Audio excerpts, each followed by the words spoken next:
If you're going to study abroad, move abroad, or questioning if you're actually ready, here are 10 things you need to know before you go.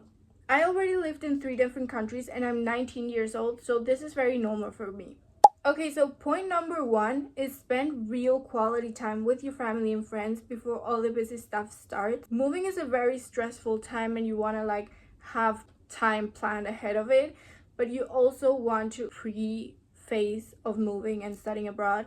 You want to really take advantage of it and be with your family and be with your friends. Spend real quality time with them, because I know you're excited and I know it's like a big change, and I'm really excited too because I'm moving abroad in August. But you really need to take a step back and remind yourself that you're not going to see your family and friends in a very long time, and maybe you won't even spend your time as you used to, as you are spending it with your family right now. So please enjoy it. Please be grateful that you're with your family and with your friends, and don't forget what you have right now just because you want to already be there. Okay, this is very logistics. Point number 2 is start organizing everything 2 weeks before and pack 1 week before you go. This is very important because a lot of stuff comes up the last minute and you don't want to stress over small things. So prepare yourself 2 weeks before. Do a list of everything you want to take with you, everything that's not so important, because you need to prioritize your stuff, mostly because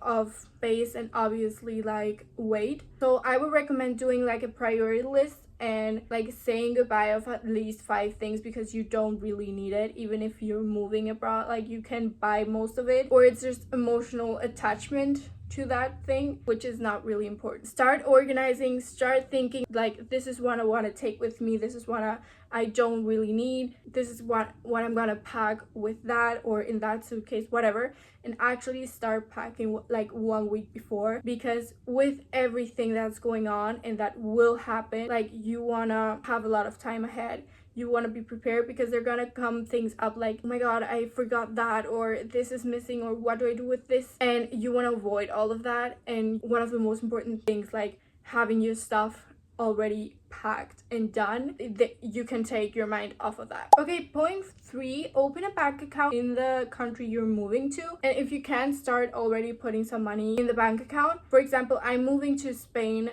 to study university in August, so next month basically, and I already opened an account in Santander, and I have already 100 euros there just to make sure it's working, and I already have some a place to have all my finances in my state. Okay, point 4 is very important. Get your paperwork and everything organized way before you leave. You don't want to start your documentations 1 week before you leave. That it's the worst thing you could do, because stuff like your visa or insurance or stuff like that, you don't know how much time it could cost you.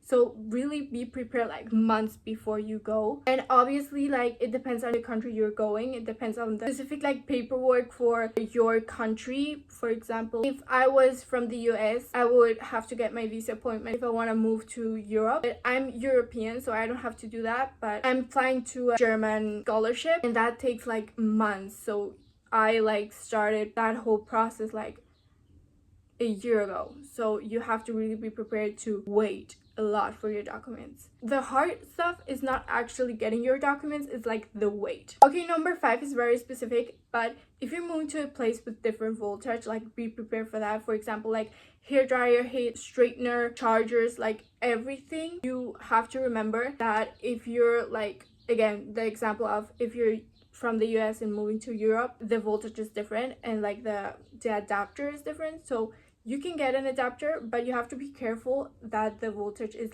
compatible even with the adapter. So be prepared for that. If you want to take your stuff with you, just take that in mind, or you just can get it there. Okay, number 6 is do a little bit of research of the city and the campus you arrive to, because I don't know if it's only me, but when I'm excited to move abroad, I research a lot. I'm really excited to know where I'm going, how it looks like. I'm not totally blank when I get there. Research about grocery stores, pharmacies, how the public transport works, like where to get internet, how much it costs, like everything that, like the basic of that city. It's very important that you research it before you go. If you're moving to a place where they don't speak your native language, like learn a few basic phrases or words in the local language, like just out of respect, I think, and also like for your convenience too. Like I don't mean like, oh, you have to be fluent, but like just basic phrases for your starting week, so you're not like completely lost. And you can use it like for basic stuff, like just order food, like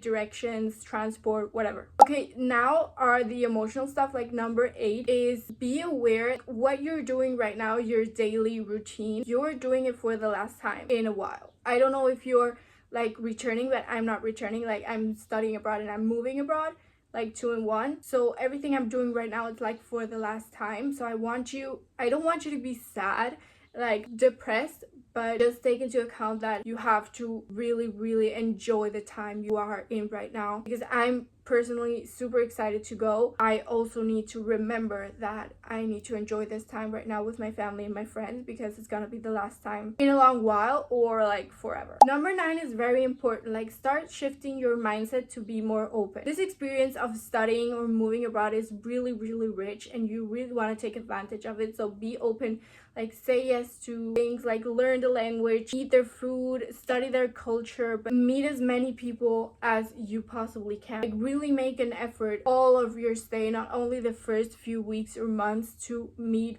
people. Like don't only settle with the friend group you make at first. Like that a mistake I always make when I move abroad, or like if I move to another city. I'm so nervous about meeting new people that I forget that I can meet new people all the time, and not just when everyone is new. You have to remember that there are so many people and there's so many experiences and so many perspectives you can have. So really be open to have new conversations all throughout your stay. And the last one, I want you to tell you that if you're nervous, that's totally okay. That's totally normal. It's like part of it. You have to be nervous, but be more excited, because this like experience is amazing. Not everyone can go through it. If you have the privilege to do that, really enjoy it and be really fucking excited. I would recommend you, if you like to journal or like just write what you're feeling, like the before, the during, and the after. It's like I've done it so many times and I love to do that, because when I'm like older, I can go back to it and it's really life-changing. The person you were there, innocent and more like naive and young, and then you just read back to it and remember everything you felt through that experience, remember who you were. And I think it's amazing to have that like documented, and not only in a video but also like written down from your thoughts and your experience. So be really excited, but also enjoy where you are right now, and let yourself be nervous, let yourself be scared, because it's a big change. With change comes growth, so really enjoy it. So those are the 10 points I could think of. If you have any others, like comment them and let me know. So if you liked it, and if you want to follow along this journey of studying and moving abroad with me to Spain, follow along. Or if you need more tips, let me know. You can also find me in my TikTok and my Instagram, or here in the shorts of YouTube. There I am publishing on a daily basis, so you can follow along in more depth with the journey. And I really hope you enjoy your journey too, and if you want to follow along mine, you're more than welcome. Thanks for watching. I hope this helped you.